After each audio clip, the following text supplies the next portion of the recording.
Hello, good evening to everyone that is joining us this night. This is Daughters of Esther presents Men with a Message, encouraging women to thrive. We have some guest panelists this evening, three dynamic men that will be joining us this night. Just want to take a moment before introducing them just to inform everyone what Daughters of Esther is, or DOE. Daughters of Esther is an organization developed to empower, uplift, and encourage. In a world that has been successful at keeping women focused on the negative, our goal is to ensure that women remember there is light at the end of the tunnel. We understand there are layers to each and every one of us and our respective healing. And just like DOE is comprised of multiple layers, we have our online Instagram and Facebook pages that are operating right now that will provide uplifting and motivational quotes, pictures, and messages to get everyone through the day. We have moments of motivation, which are brief motivational messages, and DOE also plans going out into the community to help individuals continue to succeed. Tonight, we bring you the Women of Wisdom segment that is featuring the men, also known as the WOW segment. So the WOW segments are designed to invoke a real conversation with real people that will help start the process of real healing. So tonight, we encourage and uplift women from the perspective of men. And as men, we know we play a large role in the advancement and uplifting of our families and community. So tonight, we're here to give you a male perspective when it comes to how valuable we think you are. So along the way, we're willing to answer questions. If you want to drop a question in the comment box, so that we can give you our perspective as men on what can help you be the best version that God intends you to be, of who God created you to be, I should say. So we have with us tonight Brother Torian Billings, Brother AJ Mensa, and Brother Kenny Caldwell. So this time, gentlemen, just ask if you would just mind introducing yourself. Just quick 2-minute overview of who you are, what and background that you can give us. My name is Kenny Caldwell. Originally from Florida, graduate of Florida State University with a degree in statistics. But if you have any kids who need tutoring statistics, do not come to me because I have no idea about that anymore. That was a long time ago. I actually work for a company named Tech Street, which we sell engineering standards. I'm a pricing analyst. So I've been married for the past 25 years to Andrea Caldwell. We'll celebrate 26 years of marriage in September. We have 3 kids. They're all grown now. A daughter, Michigan State grad, a son. We have twin boys. One's at Central Michigan. He's in his sophomore year. He just finished his sophomore year. His twin brother just finished his sophomore year at Davenport running track, but he's made a major decision in his life. He's going to go into the Navy. So he'll be going to the Navy probably end of August. Like I said, we live here in Canton, Michigan. I'm a member of Canton Christian Fellowship, and I'm just glad to be here. I was really excited when Brother Glenn asked me to be a part of this panel because, like I said, as a dad of a daughter, I just really want to encourage ladies, the women tonight.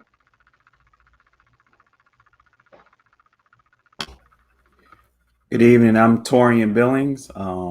By day, I am an assistant principal at an elementary school. By slightly later in the day, I'm a biblical counselor. My wife and I, we are the, I don't know, owners, operators, whatever you want to call it, of Billings Counseling.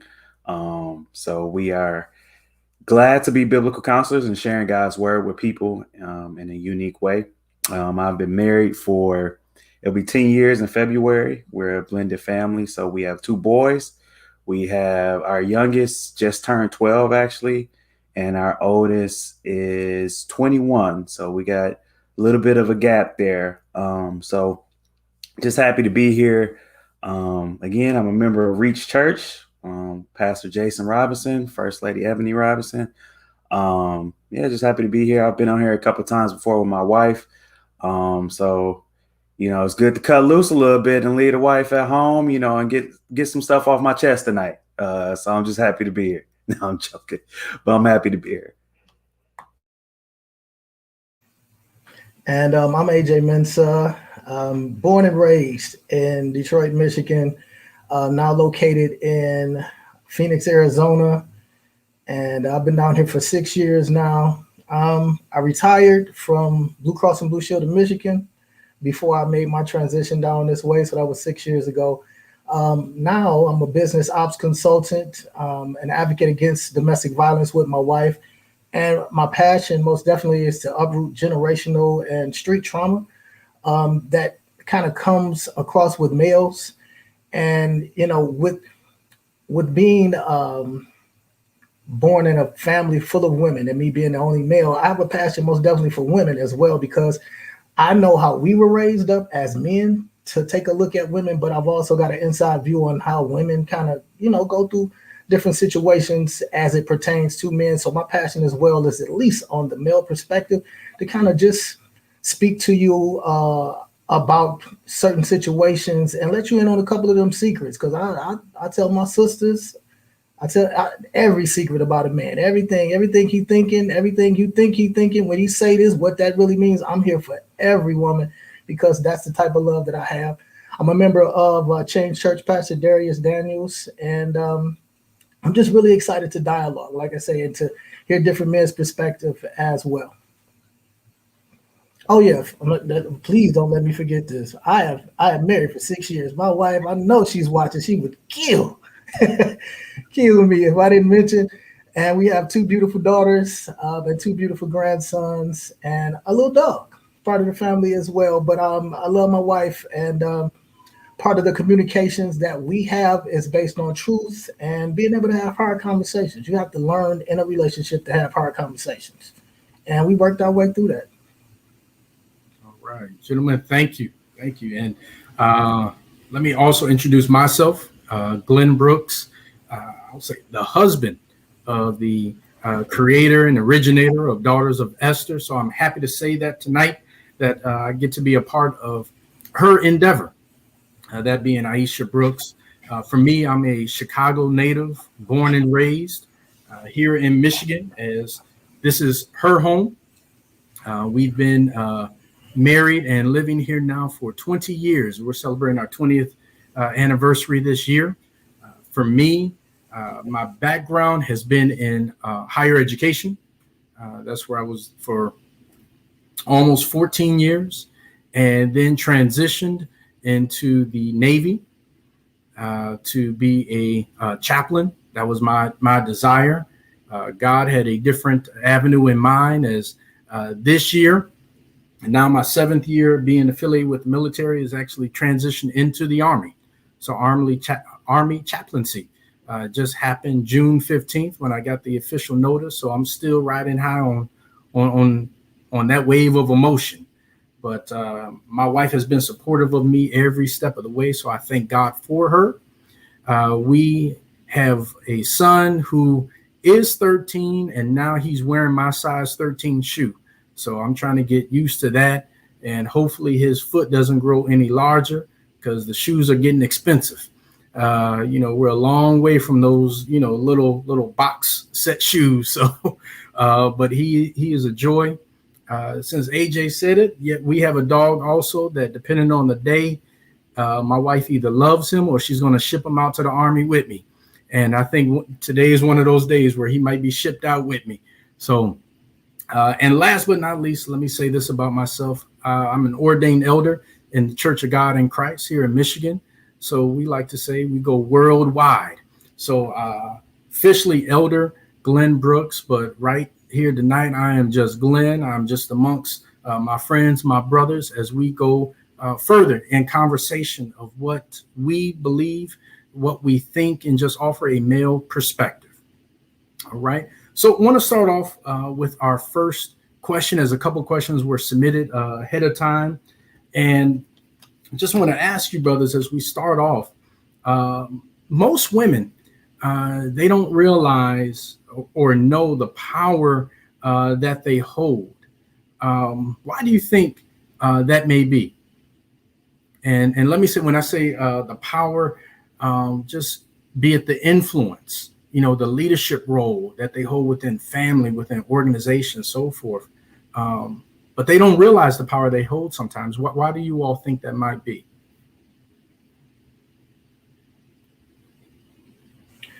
I guess I'll kind of lean off into it. I mean, I think knowing the power that you hold, in essence, for like in most cases in general, is kind of it's difficult for people. But I can say like maybe from the aspect of women, I think that they're like we're taught roles. You know what I'm saying? Instead of the individual self, and unless you have a strong role model, like the roles that you see for women, it's like wife, girlfriend, or if you do work in business, like coming up, because all of it's kind of rooted from back how business is kind of started off when they allowed women to come into the workplace, the workspace of men. They still had like women positions, bringing coffee and donuts and just taking notes. So, you know, I think that particular perspective has kind of passed its way down through the generations to a lot, and that's what I guess they say that when they call a lot of the businesses boys clubs and things like that. But I think if you don't have a role model of a strong woman that models that, to you, you kind of go along with that process unless you have a passion for being more. You know what I'm saying? Because other than that, that role that you see and it's modeled, you're gonna see that, and it's kind of difficult to unlock that without seeing somebody or somebody literally mentoring you in a way to be your best self as a woman. All right. Brothers Torian or Brother Torian? Yeah, I think part of the issue is some people think of power in a very constricted and traditional way. Sometimes we think power is just more money, or power is more strength. And if you just go by those two metrics, a lot of times men are physically more powerful than women. Men a lot of times make more money than women. And so if you're thinking of it just from those two avenues, then yeah, you might feel like you don't have power. But women have both. I mean, I don't know how you measure power, but women have a lot of power in terms of influence in the household. As a person in education, I get to see firsthand all the power that women have in terms of raising children, in terms of running a household, in terms of, I get the benefit of working around a lot of women in leadership and women that are the heads of buildings, heads of departments, things like that. So the power doesn't always look in the exactly the way we're used to it looking. But women are definitely powerful. And I think they have to realize that. I think part of the reason they don't realize is because kind of like AJ was saying, it's not celebrated all the time. It's not recognized all the time. And sometimes it's something that they want to shy away from because it can sometimes have a bad connotation to have too much power as a woman. Yeah, I was going to look at it a little bit. Brother Torian touched on it when he said influence. Sometimes I don't think women realize the influence they have. I mean, especially within a relationship of their husband slash boyfriend. Because I was laughing with my wife today, and I showed her this question. And I said, remember back when we were in college, when I didn't have a dime, and my wife wanted to go to the movies. And I was like, all right, we can go Friday night when it's $1. We had to go to the midnight movie, but I spent basically my last dime because my girlfriend wanted to go to the movies. And I just said, you don't realize how crazy I tell my daughter and my nieces, y'all don't realize the things y'all can have a man just being crazy, doing stuff he don't want to do, he don't like doing it, but he would do it if you ask him in a way he'll do those things because like I say, Andrea had me going to musicals. I don't like musicals, but she wanted to go, so I was there. So I'm just saying, sometimes I think I don't know why they don't realize it, but they have a lot of power and influence. True. And we had a comment come in by Allison. She said she thinks that women know that they're powerful in general, but lack how to assert that power in specific areas. I guess, would you all, from what you said so thus far, I guess, would you agree with that point? Yeah, I most definitely would, because it's different areas. Like Kenny touched on the power with men. Torian touched on the power in the business world. It's different. I mean, you may have different areas of the life pie that you have to be able to wield those. Like, one woman may come up knowing that I have this ability over men, and she may use that more than that power that she may be able to assert in the workplace, because that part of it is just kind of, she has less experience there, but doesn't mean it can't grow. You know what I'm saying? With the practice of it. So it's about the different areas of life that we want to be powerful, or at least our best selves in a lot of the different areas, financially, you know what I'm saying, spiritually, and like I said, we need those role models, or sometimes we need that coach or that mentor to be able to bring those things out of us. It's like untapped energy. It's like it's waiting to be used, but it has to be waking up by someone. Yeah, to build on that, I think Allison's, from my perspective, she's 100% right. From what I've experienced in conversations with women, is we got to do a better job collectively. Is like AJ said, harnessing that power, because when women don't feel aren't put in positions of leadership, when they make great leaders, or aren't able to exert power when they yield that power well, we miss out on a lot. Like, it's something that hurts not just them, but it hurts us, right? How many good leaders or great leaders have we missed out on because we haven't tapped into the power that they have? So I 100% agree with that. Sometimes it's not realizing lack of power, but trying to figure out how to harness it and how to yield it in a positive way.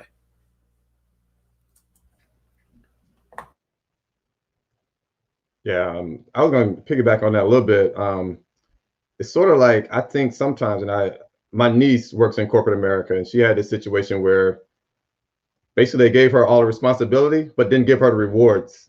So she had all that power, but when it came time to promote, she was not the one that was promoted. It was her boss was promoted, but everyone came to my niece at that point before, but she didn't get the recognition. And I think part of that, and anytime that we have to get that, we have to get that, not only the recognition, but we have to promote also. When we see that, we have to make sure that they're getting their due. Not we as men can't take that away from them when they are. My wife is better at some things than I am, and I give her all the credit for it. I don't question her. I don't want to. No, babe, that's you. You do that. And I think we have to, sometimes we as men, maybe we need to relinquish that power sometime too. Because I think a lot of time women are taught, my brother AJ thought about this, sometimes women are taught to be submissive. And I know we're all Christian men that I'm talking about, but being submissive means following a man who's doing godly things. But so I think sometimes we as men need to relinquish that power, and then so the women can run with it. Oh, definitely. And so we had a couple points come in from Tiffany, but Tiffany's point, I think, will tie in probably with another question. So I just want to say, Tiffany, I'm not overlooking the question. but I think it can lead into another question that we have later on down the line. So I'm going to just put a pin in that. All right, kind of put it in the back pocket for right now. All right. And also going with Tomas, his point. Let me say that. Let me just get to the crux of what a lot of discussions that take place either in the barbershop amongst men, or take place in the beauty salon, with women in terms of relationships, right? So, as men, many of us are raised and taught that we should get with as many women as possible, prove our manhood, say, well, I did this, I did that, and that for some reason, makes us stick out our chest. So that type of thinking, how do you all think that has affected relationships today? And then how can a woman maneuver this kind of man and that mindset?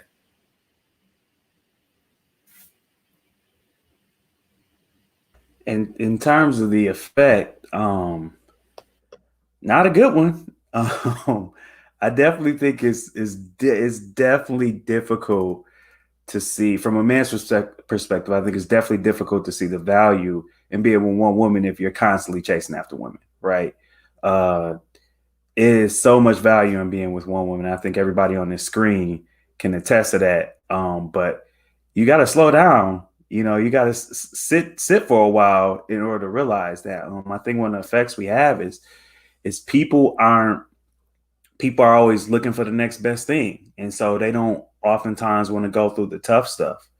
And sometimes that's tough stuff. Instead of going through it and figuring out with the person who you could really build a life with, it's just like, hey, let me just go find another woman who I can do whatever with, and you miss out on something that's really good for you. In terms of how women can maneuver through this with this type of man, I just encourage women to stay solid, man. Don't bend or break or compromise for anyone. If you have standards, that are, I don't want to say reasonable, but if you have standards that will lead to a healthy relationship, that are Bible based, if you're a believer, and the man's not meeting those standards, then you give him a chance to meet those standards. You make those standards very clear. But you're gonna have to cut it. If he can't cut it, then you find someone who meets those standards. Yeah.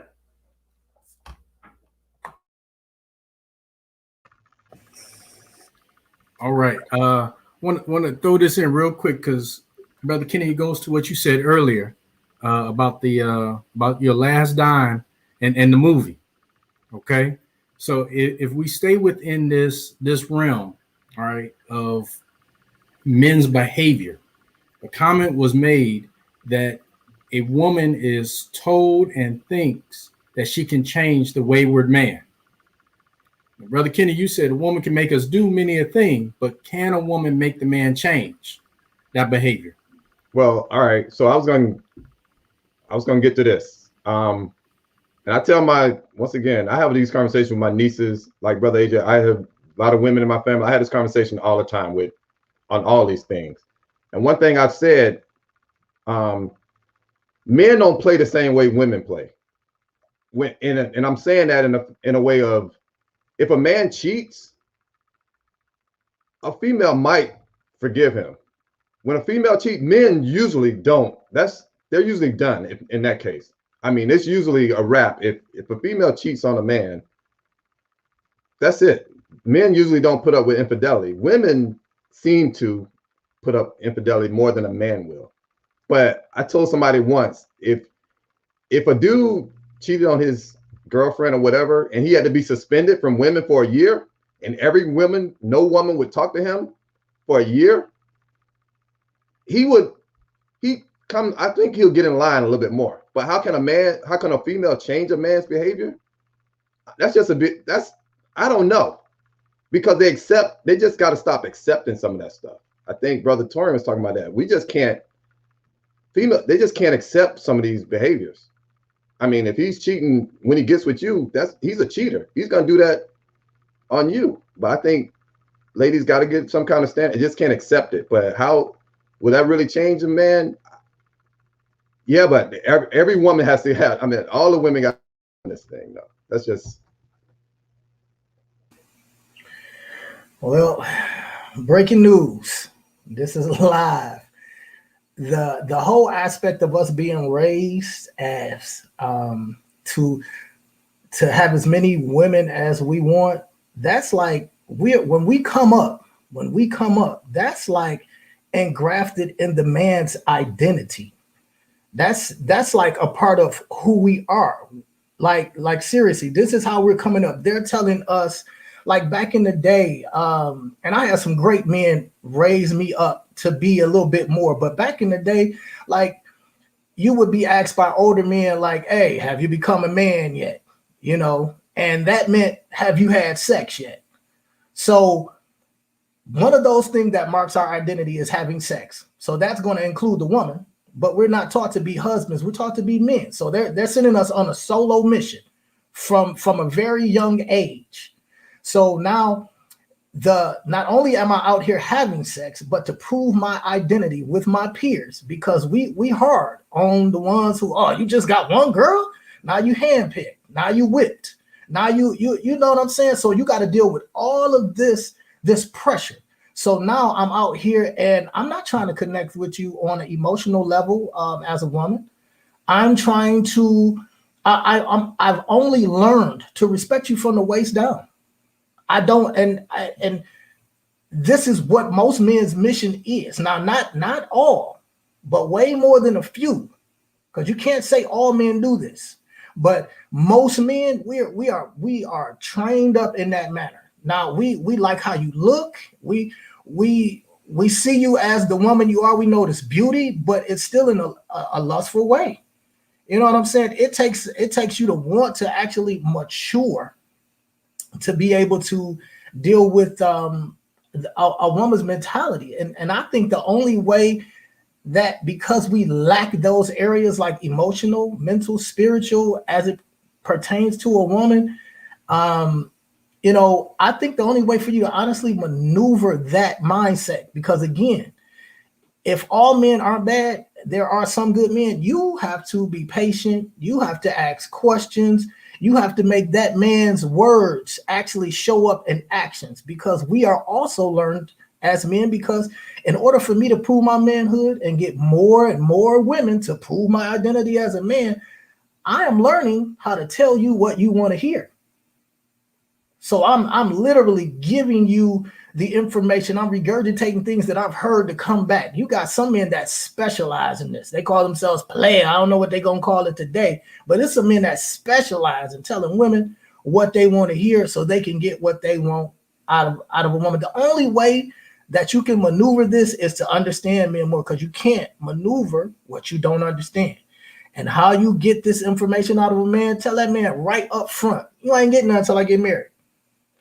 Not most men run from that. Oh, you ain't. Oh, I'm wasting my time here because I'm trying to identify myself as a male, and you're not going to give me my identifying, marker. So tell him that right up front. If he's sticking around, okay, still some work to be done. Ask questions. You know what I'm saying? Just probing questions. Ask what happened to his last relationship. Something that gives you more than an expectation of how can I say this? Of what you would think a man is, because women, we're raised totally opposite of each other. You guys have a more perspective of family and a household because you play with dolls, and in most cases, you emulate the family when you play with those dolls in the doll house, and you have, you see the man and the woman together. You have a house and you have a job and you take care of your kids and things like that. We don't come up like that. So you guys are more open to the family concept when, again, we're taught to be solo artists. So you have to weed yourself through. You cannot rush a relationship. You can't run down the hill with a man because, yes, most of us are looking at you for the wrong reasons. You have to walk down that hill and be patient, because I'd rather be by myself and happy than be with somebody and not be. You got to choose your hard. If it's hard being by yourself and it's hard being with a knucklehead, which one would you rather be?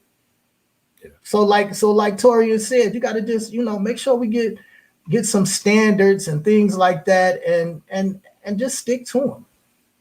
Yeah, very true. Very true. There does have to be standards, and many times women put up the standards. But as stated, some guys out there, they know what to say, and they're going to play on that.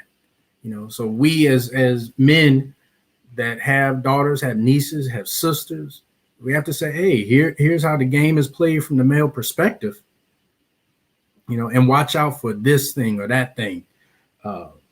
So it was also said that we have certain roles. We're raised with certain roles, certain mindsets, right? And as men, we have to be hard. We can't show our emotions. But men are probably more emotional than men give themselves credit for, and more emotional than many women think men are.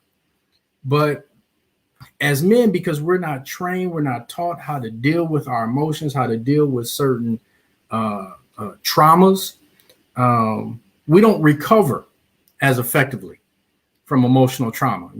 So the TVs and shows and the movies will show, like, when a woman breaks up with a guy, she'll cry.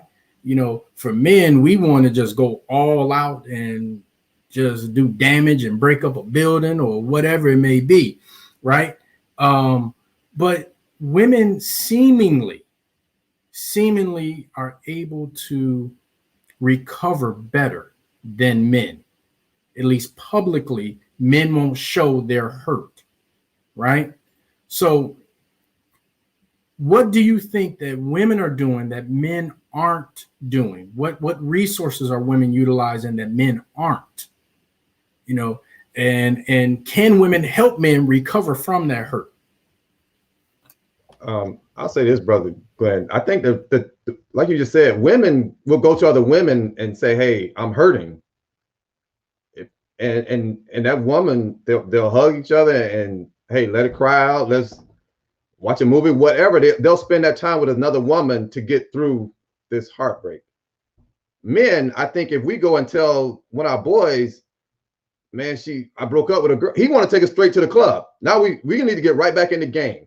And we don't even have time, I don't think, to even recover from the last relationship, because we need to get right back into doing this instead of, reflecting on what did go wrong in that relationship.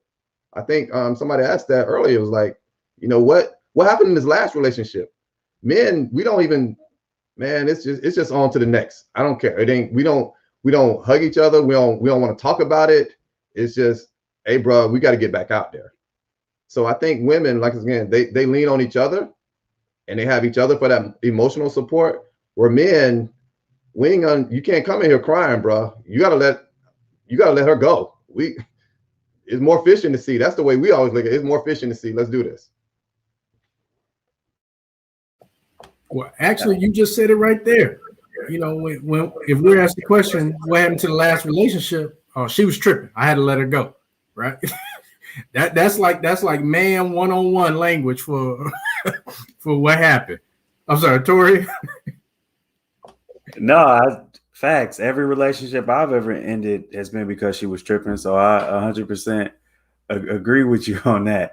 But I think, kind of going back to what AJ was talking about, I think it kind of ties into our identity too. Like, and in full transparency from both sides, right? Like, it's hard for us to be vulnerable like that emotionally and say this really hurt.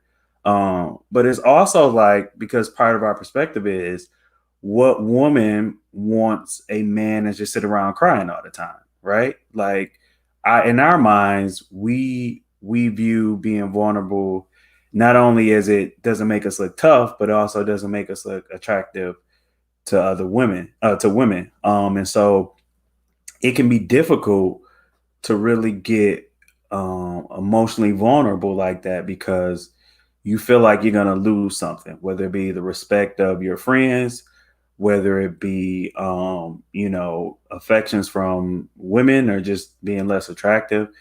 And also just like, you know, kind of going way back when, like as a man, your DNA is like a killer. Like I kill food and eat it. I go out and get stuff. I protect my family, all this stuff. And that doesn't always mesh well with, you know, emotional breakdowns and outbursts and crying and stuff like that. So, you know, it can be a difficult a line to walk, so to speak.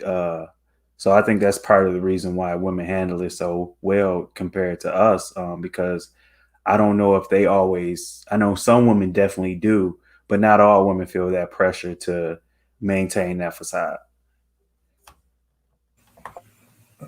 Yeah, and I guess I'll chime in with that as well. I mean, men in general, the way we brought up it to disregard our emotion, it puts us at a disadvantage. So, like you guys been saying, men don't cry, and again, another identifying marker. So, as we're coming up, we're told, you know, men don't cry. So now to identify myself as a man, I can't cry, you know, or if you are crying, you're told to stop crying before I give you something to cry about, you know, man up, be a man, you know. So again, these are things being thrown at us that, okay, I'm a young dude, I'm listening to this information, and in order to be a man, I must be being something else, because in order to be a man, I can't cry. So that leaves us at a disadvantage, and it teaches us, well, it trains us how to try to solve emotional issues without addressing emotion, which is kind of oxymoronic. Like, how do you do that? So when it comes to something that we're challenged with emotionally, a lot of the anger you see is frustration, because we really don't.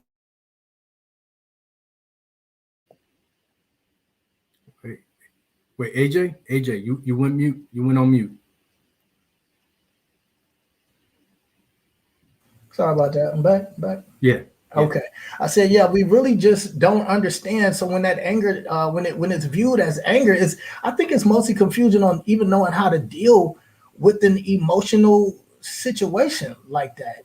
You know, now it's two types of men. You know, it's the rough and tumble man, the one, you know, he's more sports oriented. You know, he bashes himself around. They're strong. You know what I'm saying? But then there's also the sensitive male. He's more of the creative. You know what I'm saying? Because you can't say everybody that you go up around want to play football. You know, want to play all those. I wasn't one. I did stuff that I was about. I swim team, you know, gymnastics. I was on my own. Okay, but it was because like, and each one of those groups handles emotion differently. So if the like Torian was saying, if you got the sensitive man and he's showing his sensitivity, you know, when you're around the fellas, we like quit acting like a woman. And I'm saying that really nice, because we don't say it that nice. You know what I'm saying? And then if you're around a woman that you're expressing too much emotional sensitivity to, it's going to be a turn off for her, because she might say the same thing a man is. You know what I'm saying? Stop acting like a girl. You know what I'm saying? Or something like that. But so it's kind of, and so on both of those levels, because I can't, if I am sensitive, I can't show it. So I got to stuff it away. If I'm emotionally disadvantaged, and so I don't really know how to do it, so and handle it, so I got to stuff it away. So both sides kinds of, they're inexperienced at displaying their most emotion. And so I think that women are more kind of in tune than men. So as far as getting help, as far as that, I think they can come to grips with it more without it being embarrassing or anything like that, to, you know, in that aspect. Because, you know, to be sensitive on the male side with the stronger dudes, that's embarrassing. To be told to stop being who you are as a sensitive person, that's kind of demeaning. So, but I think women have a better place to say, okay, I need some help, because we're going to hide our need to the end. You know what I'm saying? We try to bring it up and you know what I'm saying? So I think they're more apt to go seek out counseling and things like that. But it's a lot more difficult for us as men to do that. Very true. It's hard for us as men to be vulnerable I think when we find the one, we can be vulnerable. We let our guard down, but we still hold on to this identity, right? And that's why that book was so successful. Men are from Mars, women are from Venus. Men, we're supposed to be rugged, we're supposed to be fighters, women more emotional. And is like oil and water. It's going to be conflict. It's going to be conflict. But I think that's where we have to know who we want to be, right? And who we want to be with, which can be a learning struggle for a lot of brothers, right? Because we're still trying to figure out who we are and then figure out who we want to be with. So we bring, so I'll just say, women, we bring baggage sometimes. We bring baggage, and be patient with us and our baggage. All right. I don't know how many suitcases that brother may have. All right. Don't know if he has a carry-on. All right. Or a full set of matching luggage. But brothers, we got some baggage. Right. And a lot of times the thing that stops us is not the desire for sex or a woman not giving sex. It's not the stereotypes that we fall into and the image that we try to portray. A lot of times the things that stop the relationship before it can begin is our communication. I guess, is there anything else that can probably stop relationships before they begin? One thing I see a lot of in terms of long-term and short-term relationships, married people trying to get married, all of the above, is not making your expectations clear for a relationship. So you got one person who may come into a relationship and they're like, look, we dating to get married. We're going to get married at, after a certain point, whenever I get my situation together, we're going to get married. You got another person that's like, yeah, we dating. I don't know, maybe we get married, maybe we don't. I don't know. We're just going to ride this thing out, see where it goes. And then you look up 3 years and you got one person that's like, we should be married by now. You got the other person that's like, yeah, having a good time. Everything seems to be going good. So when you don't have the same expectations, or at least clarify what your expectations are, whether it be about marriage, whether it be about children, whether it be about just what the plans for the future are, finances, all of those things, man, you're going to run into it may not be on Monday, it may not be on Tuesday, but one of these days, you're going to run into a situation where y'all have kicked the can down the road and you can't kick it down the road no longer. And you got to deal with it. And because this thing has been building up for 5 years or however long, everybody's kind of set in their ways. So not being on the same page of what you want out of a relationship, and those things can change. Your expectations for a relationship can change, but that just needs to be communicated. Because if you two got two different goals, it's like doing a group project with two different instructions for the group project, right? Y'all gonna come up with something completely different.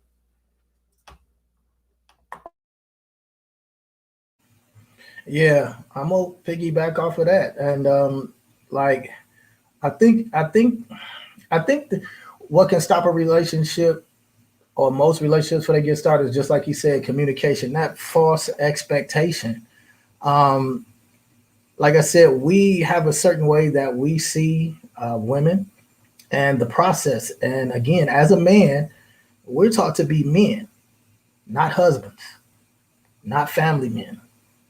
That concept is still far from us, because again, as that solo artist, with getting as many women, and things like that, that still kind of stifles us. And a lot of men go into relationship. I mean, I'm gonna say marriage at this point. I'm gonna say a lot of men go into marriage, treating it like it's a relationship, like it's boyfriend and girlfriend.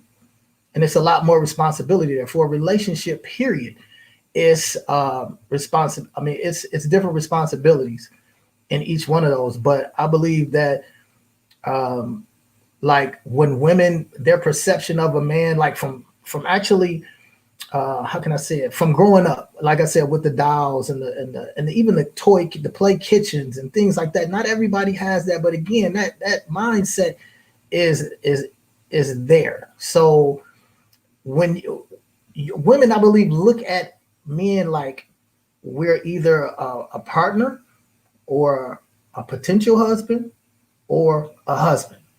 You see what I'm saying? So that's the aspect you're coming from. So if you enter each relationship like that, we're already at odds, because again, even if we like you a lot, even if we're in love with you, we have to, it's harder to unlearn what we've already learned. Not that we're not willing to. We want to unlearn for you, but you got to be patient with us. And sometimes men are more grounded in that negative behavior than others, and so you got to weed them out. You like, before you settle down with somebody, you really got to find out, who it is. Like, relationships literally move at the speed of communication. You got to be willing to have them hard conversations. And when you first get with somebody, we have this tendency to want to be seen as likable. So even when you see a red flag in a man, I don't want to say nothing to him, because I don't want him to think I'm all fussy or I'm all, you know what I'm saying? And we as men, you can do something that we might not like, and we're not gonna say nothing, because we don't want to seem, negative.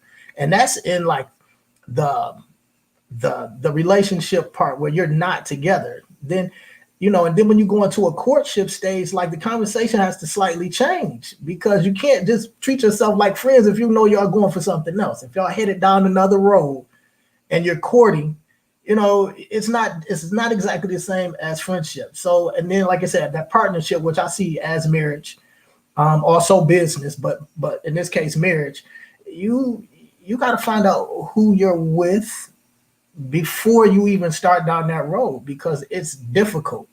And if a relationship has to move at the speed of trust as well, you can't look at superficial things and try to, like, how can you say, put what my wife says sometimes, put makeup on a pig. It's still a pig. So if he looked fine, you got to ask yourself, he's fine, but can I trust him? Is he a family man? You got to find out. He got cars, he got money, his credit good, but can I trust him? And is he looking out for family? Is he for me? The only way you can find that out is, again, and it's going to sound like a theme with me, because it is, you have to take it slow and ask questions, or you could be in something that basically messing up the relationship before it even gets started.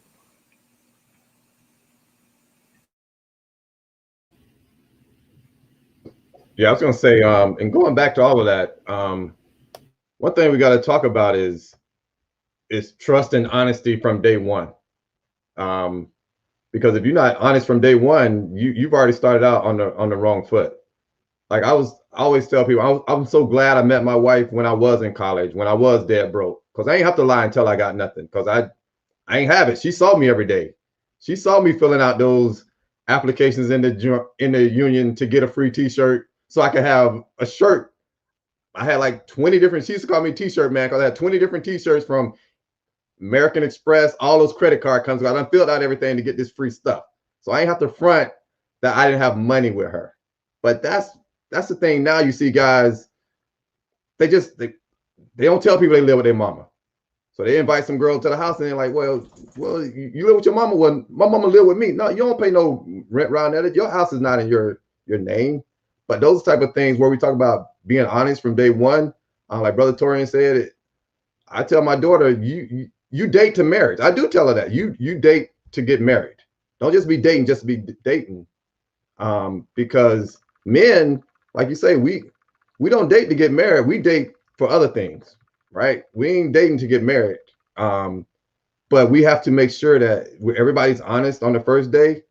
And hey, I don't know if you don't think you want to get married.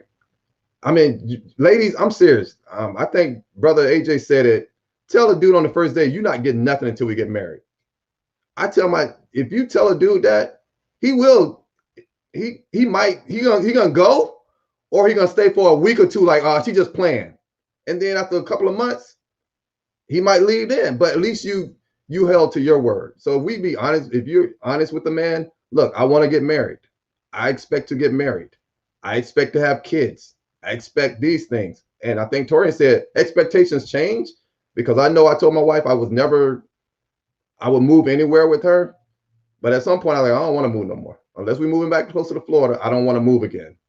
But those are things that as time change, but we always got to be honest. I just think if you start the relationship off on a lie, then I mean, it's just going downhill to me from there. Can I add I want to add a little caveat to what AJ and Kenny said. First date, you tell a man, hey, you're not getting anything until you get married. You better mean it. Like, don't be out here lying. Because if you like, you ain't getting nothing until you married. And then on the third date, you like, nah, or you give in, then that you just threw everything out the window. So only put that out there if you're willing to live by it yourself. And I think that goes what Kenny was saying about being truthful and honest with anything. Only put it out there if you're willing to live by it yourself. No, very true. Very true. You got to stick to your guns, right? But from what has been said so far, and I saw the comment, is that really we're not taught as men, we're not taught accountability, right? By and large, we're not taught. So why is it that women are in the position of having to be patient?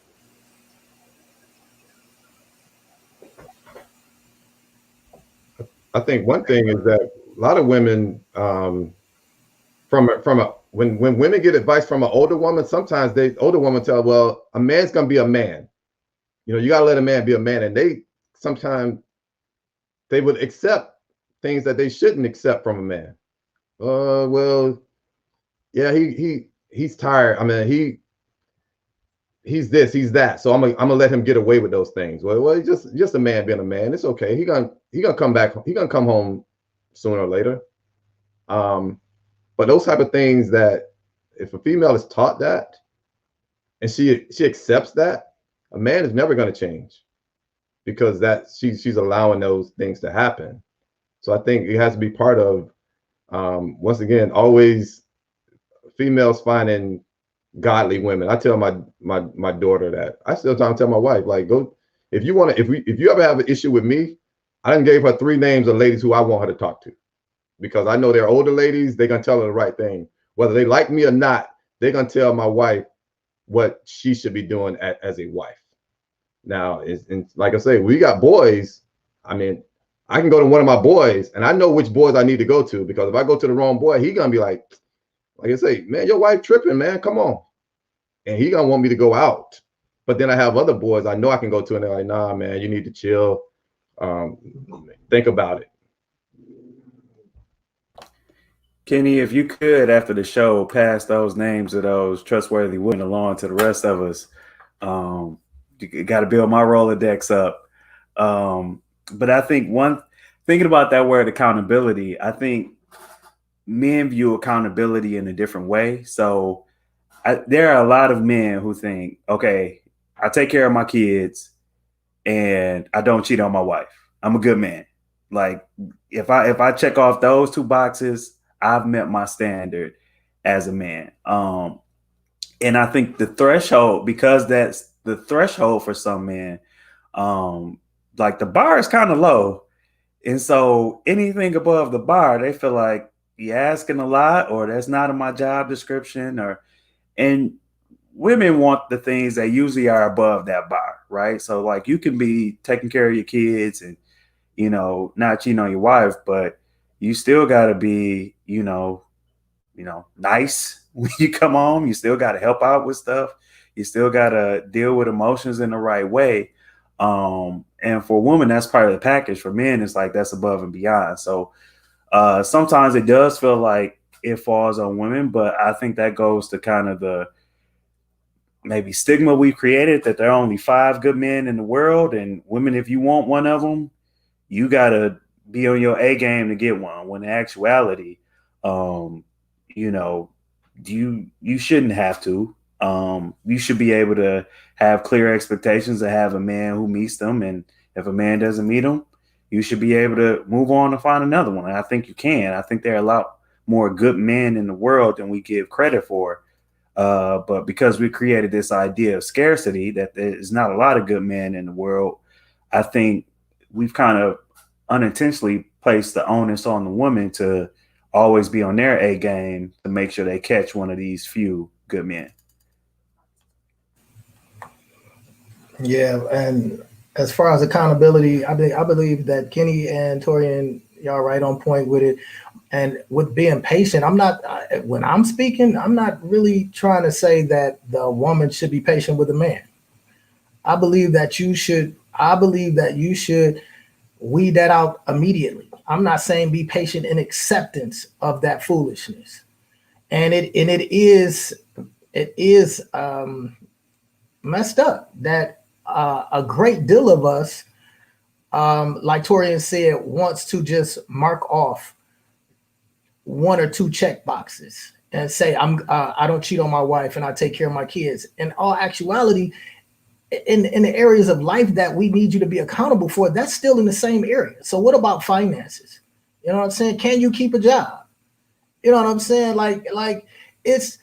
That's like he said, low on the totem pole. Like if I do that, I should be good. So I should be able to, do you come home at night? Do you hang out with your boys all night? When you're at home, what are you doing? Are you teaching your children, or are you just watching them grow up? You take care of them, feeding them. It's more than that. So I'm not saying be patient with a man's foolishness. I'm saying be patient with yourself and not rush into relationships with men until you see who this brother is. Like literally who this brother is. And like I said, we are good with our mouths. And so the only way you can really, like I said, just find out who a person is spend time with them. In the beginning, every relationship is great. Doesn't mean you should move forward to full commitment with it. Because if you ain't seen that brother mad in two areas, mad at somebody else and then mad at you, to see how he reacts, to see how he handles that, that's still an area for you to be like holding off. I'm not saying that you can't say he's a good prospect, but until you see those areas, I don't think you should be making any life decisions. This is the one. How do you know? How long you been with him? And and another area of men, for those professional men, which ones I say like players, you look at those things. Oh, he's good with money. He got cars. He got his own house. A lot of those things, and this is a lot of men probably wouldn't even want me to tell you this, but a lot of those things are like lures for bait, for fishing. Those things are mine. Don't mean I'll give you those things. My money, my house, my car. So again, those things are like things that we know that you want in a man. But we're still a man. We're still not trying to become a family man. We're still not trying to get out of that one, have more than one woman mentality. You know what I'm saying? So my thing is no. Yeah. When I say be patient, I'm talking about within yourself. Walk these brothers down. You can't say all men is bad. That's not a true statement. Just like you can't say all men are good. That's a false statement as well. But again, you have to weed out the ones. They're there. And then you got some we're masking ourselves as the men that's out here messing up things, I'm gonna say. But right up underneath that, the only reason we became that person was so we wouldn't be ridiculed by our peers. So if you just if you take the time to see who that brother is and not be, this is important too, look, and not be upset because women, you've been being married and divorced since you were like 12, 11. I'm gonna say junior high to high school, because every relationship that you get in, that's your boyfriend, but you treat him like your husband. You give him your total self, and then it doesn't work out. So then you get with the next person and you give them your total self, and it doesn't work out. So and you're treating them like your husbands. You get married, divorce, married, divorce, married, divorce. So this actually puts a stigma of men on you. So when that man does come, that's just surface. Like, I just got to knock the dust off me. I was only dusty because my boys made me be dusty. I don't want to be dusty. But when you see a little bit of that dust rise and you see something in him, while you got to still maintain a little bit, because if you're hurt because of your past experiences, that man that's about good 85-90% good man, but dusty, you'll throw him out your life, and he's ready to become what you want him to be. You know what I'm saying? But you got to give him a chance as well. So I hope I'm making sense, because it's complex. It shouldn't be, but it is, and it's our lives. So I think we should take the time to make sure we're living our best lives and picking our best choices in men. Definitely. And want to hit a few more questions within the time that we have. Want to go back to kind of the topic we were talking about in the beginning with power, right? But still within the context of relationships, because women do have a lot of power in terms of the influence. We talked about that. A lot of women know their self-worth. They're out there. They're doing their thing in terms of education, jobs, so forth. And sometimes they come across brothers that don't match that energy. So my question is, are men really threatened by successful women? Or is that just a false stigma that's out there? So, I mean, some men are. There's a lot of men out here that are threatened by successful women. And I think a lot of it has to do with insecurity, right? A reflection of what's going on with them and what they have or haven't achieved. If you look at, like, let's say a Jay-Z and Beyonce, right? Like, Beyonce makes more money than Jay-Z. She's, doing a lot better than Jay-Z. So you would say she's a successful woman, but Jay-Z's successful in his own right. So maybe he doesn't feel threatened as much. It's a little easier not to feel threatened by your wife who's making, let's say, 200,000 when you make it 150,000, 175,000. Kind of the issue comes when your wife is making 200,000 and you making 10,000, right? Or you used to be making 200,000, now you making 15,000 or whatever the case is. So there's no way around it. There are some men that are threatened by successful women. I think the men you find that aren't are men that are just secure in themselves, and whether that be secure in their careers, secure in who they are as people, men who have established who they are, and whoever your wife is doesn't take away from who you are. In fact, it adds to it. So instead of it being, man, you ended up, how you let your wife make more money than you, how your wife more successful, it's, man, I got a wife that is successful. She's my wife. We're in this together.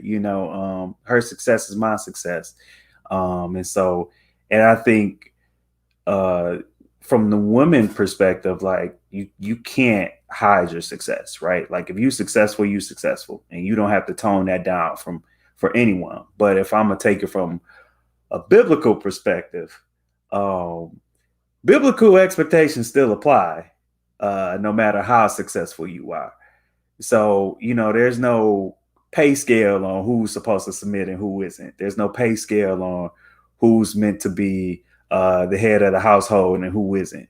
So I think it's important that we celebrate the success of women, and women, you don't turn yourself down, but that we also, if we're going by biblical standards, that we make sure that we stand by those standards. I agree. I think a part of it too is I don't think that like some are flat out threatened, but I think that's like the cause, or no, I could say the effect of a deeper rooted cause. And I think a lot of it has to do with I think it's more like they feel lost in the situation, because the role that we are, made to play, like we're taught to be the provider. We're the ones, we're supposed to go out and make the money and put the roof over our women's heads and things like that. And that comes from, back in the day with the pioneer days. They and then I think they got lost because of the situation. Back in the pioneer days, they used to have to build them homes. They used to go out there, chop them trees down. They had to hunt for food and all that. So they went out and done that. But the women took the same and equal importantly role to be at home and take care of, because you can't do both. You can't go out and come home and cook and clean and take care of the kids. And, as time progressed, even with the industrial age, when things were, even though they were very rudimentary, when you go out to these factories, you can really get hurt. So that the equal part was to stay home. But now time has evolved. Technology has leveled the playing field. And women with those, while they were at home learning how to multitask with all those jobs, cooking and cleaning and kids, the 3 C's and more, they're useful in the workforce right now. And, they are able to make more money than us. And I think a lot of us is just like, we feel like, where's our place? If that's what I'm supposed to be. And she has her own house now. She has her own car. She has her own money. Like, where do I fit in? And I think that their frustration plays out in a lot of different ways. But I think that frustration can be avoided if you honestly have a good relationship. My wife makes more money than me. It's never bothered me. And again, when I was coming up, when I was in the field like that, I wanted to meet and be with a woman that made money. You know what I'm saying? That was my MO. Oh, you make that bread? Oh, okay. How you doing? No, not you. How you doing? The one with the money. You know what I'm saying? So, but I think, like, on a general, we lose our identity because we think we're supposed to fulfill those roles. But as a family, my wife doesn't lead, I don't lead. We stand side by side. But if she does something better than me, I let her lead that. I watch her back. And then we have to turn around when I do something. When I do it better, I'm in front, I'm leading that thing, and she watches my back. But then we walk side by side through the relationship. So if you have a good relationship, you shouldn't feel threatened at all. But a woman, and I did see a comment, but a woman shouldn't try to have to lower that over her husband or her man. You know what I'm saying? To say I make more money, or, now if you don't want to get no job, I know you can get frustrated, be like, you know what I'm saying? You might want to speak on that a little bit, but, speak on it in love. And, it might have to be some choices that we have to do because we honestly made the wrong decision when we chose a partner. You know what I'm saying? But, and I just want to put that perspective in. I think it's just about identity again at the end of the day. Yeah. But real quick, AJ, and I want to get you, Brother Kenny, for the brother that's not working. Sometimes we say we just in between blessings. That's all. All right. Kitty. Yeah, I was gonna say, that's funny when we talk about women, because I had this conversation with my nieces. They all of them graduated. They all got college degrees and they got decent jobs. So I asked them about that. Would you date a man who made less money? And they did tell me that a lot of guys did not want to date them because they made more money than them, which was funny to me because I remember when my wife went, she said she was going to grad school. And I said, I think I was not going back to school. I hated school. I was not. After I got my bachelor's, I was going to be done with school. And I remember telling my friends, some of my boys, like, Andrew's going to grad school. And someone said, well, she's going to make more money than you. What you going to do then? I'm like, Negro, I'm going to live in a big house and drive nice cars off of her dime. What you mean? Why would I care that she makes more money than me? I mean, as long as she never throws it in my face saying I make more money than you, this is my money. As long as she never does that, what difference does it make? She don't go on vacation and not take me. If we go on vacation, we go together. I always said, look, I'm going to have a decent job. I always believe that I'm going to have a decent job too. So whatever, if she got a better job, that's just better for me. I'm just saying, that's just a good look for me. And I done told my wife many times, if you made just a little bit more money, I would be a stay-at-home dad. I was willing to stay at home, take care of the kids if she made that much more money. And it's funny that my son, the one that's going to the Navy, he's dating this girl who was she's going to med school. I was like, man, you gonna marry a doctor? He's like, yeah, so I can be a stay-at-home dad. He already cool with it. I mean, he was like, yeah. I'll stay at home and let her go to be a doctor. I don't mind. But that's the type of thing, like, I have no idea why dudes would be threatened by that. Honestly, it just never got that. I remember my dad, and this is the last I'm gonna say, my dad told me the same thing. My dad he didn't want my mom working at all. My mom said, I wanted them, this was back in the 70s. My mom said, I want a phone. My dad, like, no, we can't afford one. So my mom went and got a job. She's like, look, I want a phone. My mom went and got a job. My dad's like, 10 years later, she got promoted. Now she's making more than him. And he told some of his boys at work, and it was like, man, your wife out earned you? He was like, yep. But guess what? We got that new caddy. So the Cadillac came, and he was cool with that because, I mean, as long as it don't cause problems in your relationship, money, hey, you can do more things when you have some money. So I don't see how that can ever be. That's never been an issue with me. Real quick. Men, we have to understand as men, even though when our women make more money than us, we have to learn how to support them in other ways, though, because they don't need our money. They don't need the us to, the support in that way. We still have to support them, like, more so emotionally.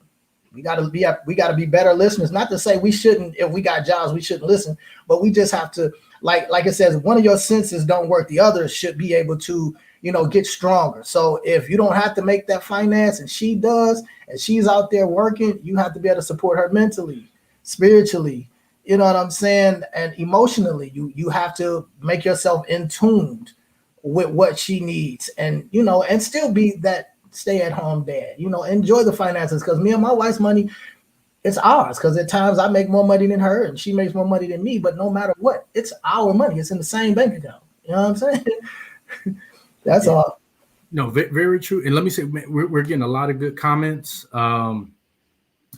Just as we're on this, Erica said that, it's us. It's not hers and it's not his. It's ours. We are one. Because when I got married, it was the idea that two become one. So our histories become one. Our finances become one. And I think brothers need to be realistic about the jobs you have also. So for me, I was in education. If my wife made less than me, we were really going to be hurting. My wife has always been in corporate America, and she's made more than me. I've never had a problem saying that, because it's just the truth. And people in education will understand, right?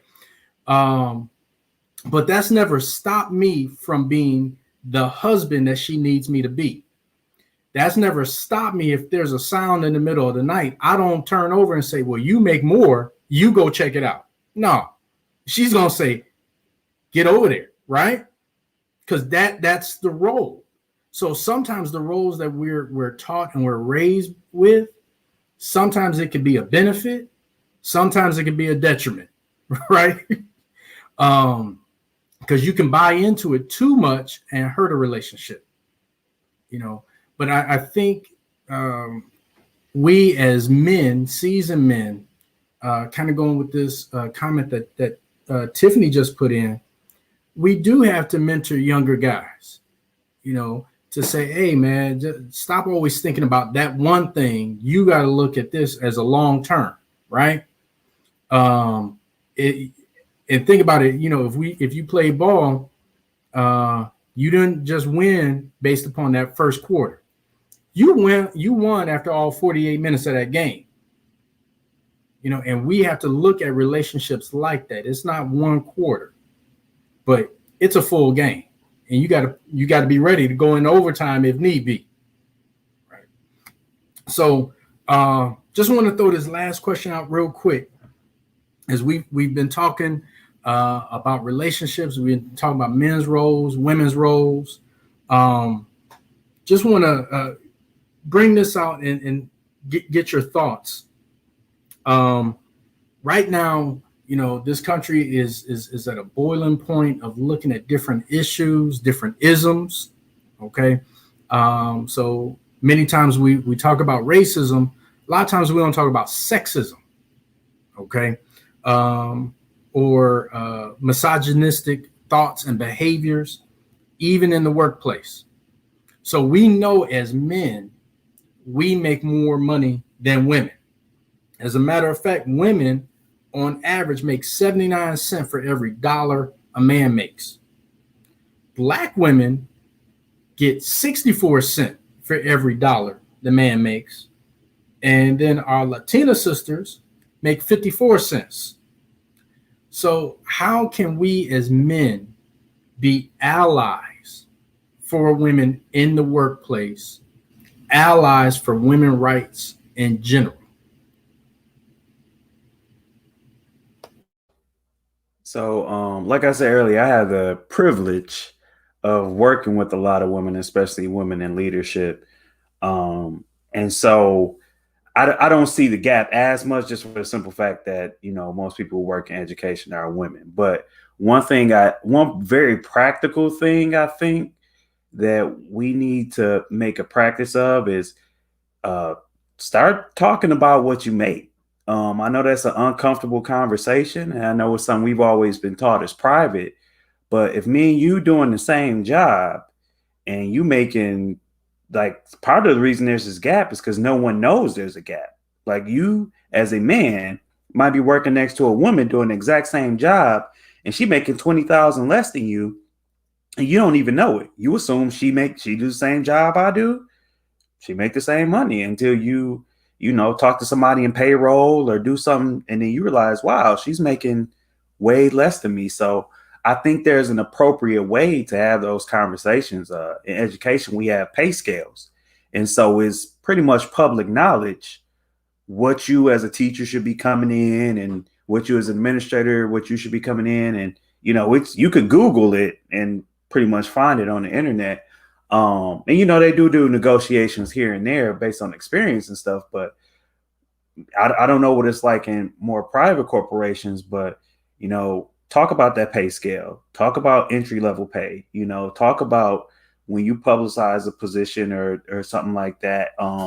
Have those conversations. Again, it's something we've been taught we shouldn't talk about, but what happens when we don't talk about it is people are left in the dark.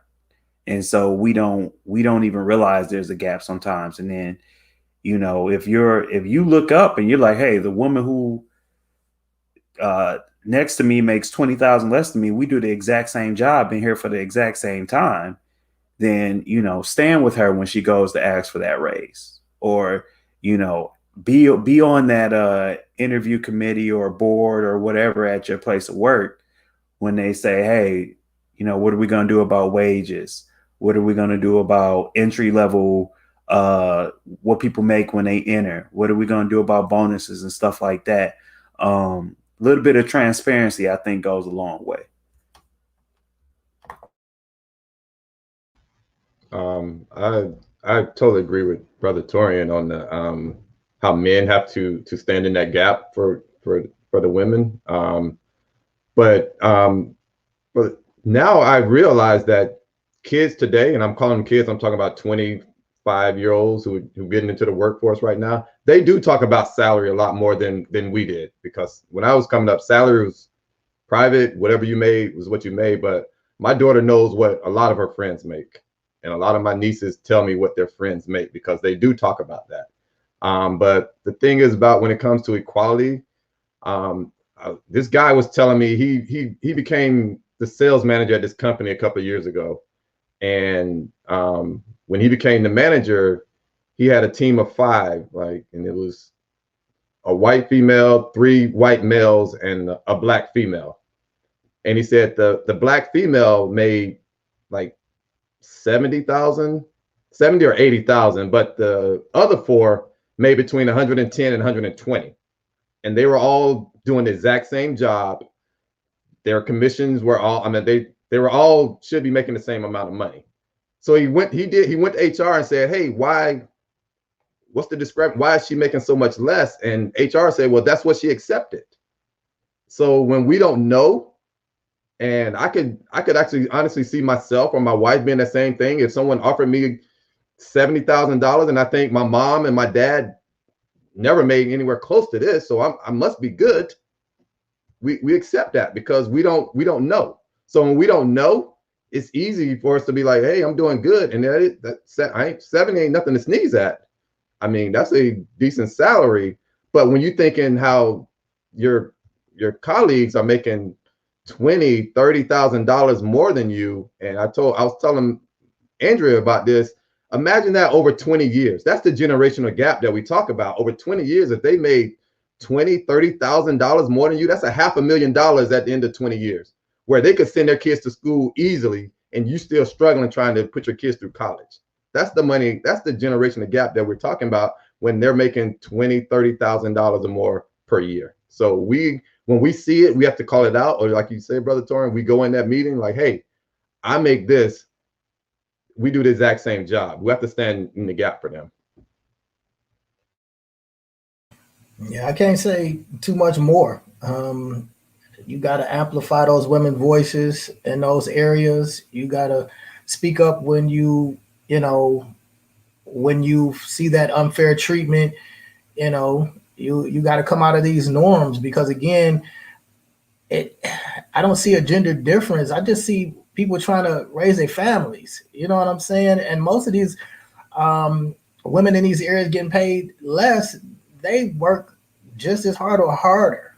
You know what I'm saying? And it's just totally unfair. So I believe by supporting the Equal Pay Act in any way or any efforts around it, that would be good, because I don't know. I just think women just from the foundations of America have been getting played less than, and I think it's just time to change. And like Kenny said, I'm glad that the younger generation is trying to be a voice of change, and most definitely I want to be that voice of change, to men, to try to do prevention and intervention so they don't have to go through the stuff that we did. Teach them how to be voiceful in situations like that, to speak up when unfairness is around, and learn how to be a man, a real man.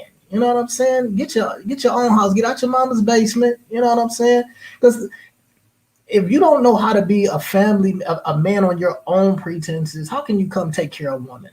If y'all get into a house together, if you ain't never had your own house, if you ain't never had a job, how do you know when you looking at a man that you're with in the house and something goes wrong, and you looking at him to deal with that, and he looking like he don't know, he really don't know. And so I want to change that. I want to promote men with having their own, and younger men coming up and having their own, and knowing how to be more supportive of family and not just as individuals. So I'm more passionate about everybody being treated fairly.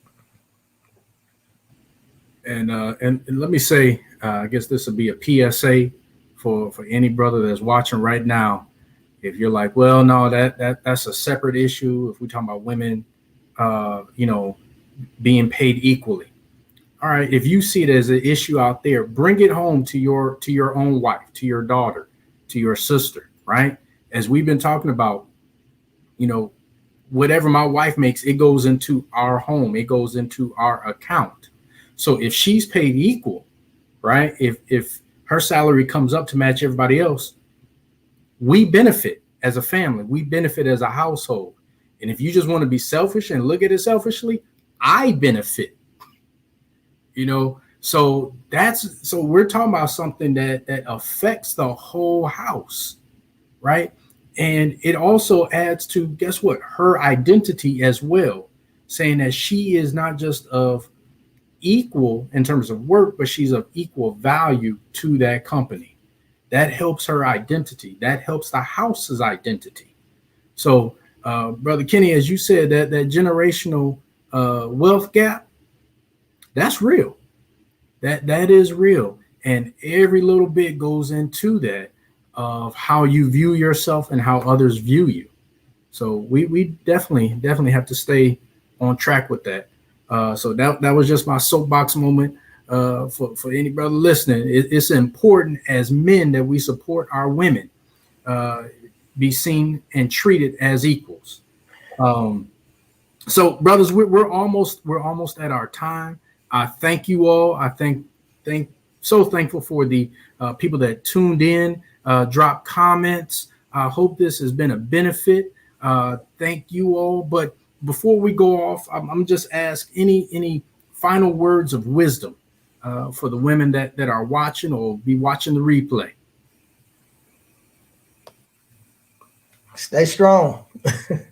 You know, y'all more of a foundational. I mean, men's backs just didn't create everything out here. It took strong women to support those men, and some men are just fronts, because some women were smart enough to literally use a man as the front and be that strong, silent partner. You know what I'm saying? So just stay strong, be diligent, make sure that when you're partnering up with a man, that you know you're literally vetting that person. You know what I'm saying? Just like jobs hire, you know, you sit down and you got to interview these brothers, and then you got to give them a trial period before you give them the benefits. You know what I'm saying? You got to come through 90 days. You might have come through 12 months. I'm just saying, just take things slow, stay strong, because you have to out here, and you know, move at a pace that's good for you, and be patient with yourself.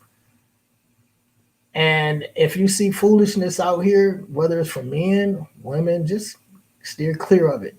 But I love all women, most definitely, because I was raised by strong women. So I appreciate that. And we need to give them affirmation in the workplace with more than just what we say. It got to be shown in what we pay. So I agree.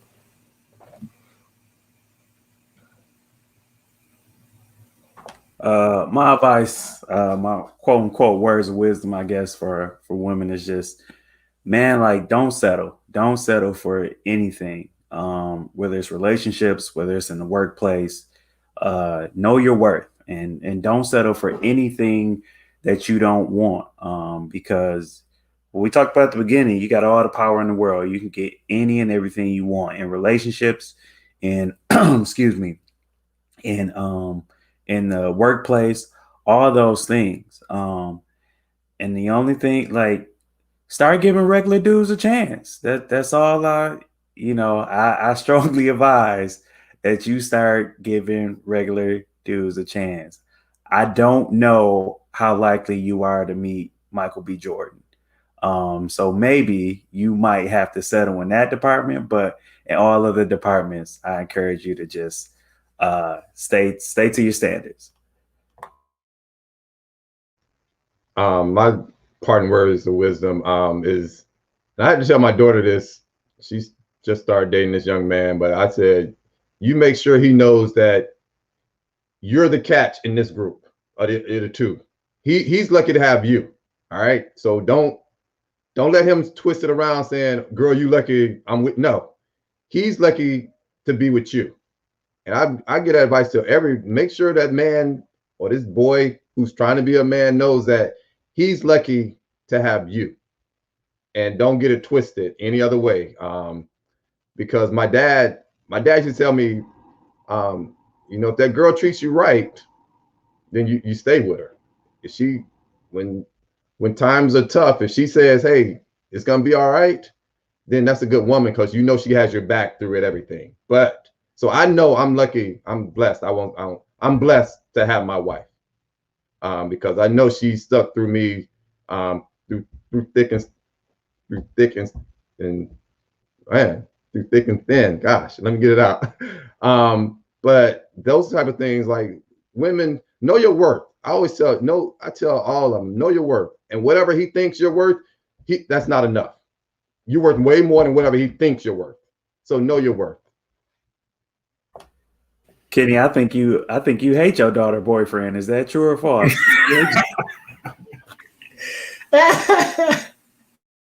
Hey, until he becomes my son-in-law, I ain't gonna love him. All right, just put it that way. Until he makes an honest woman of you. Yeah, exactly.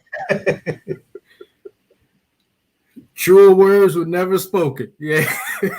All right, that's what goes through every father's head.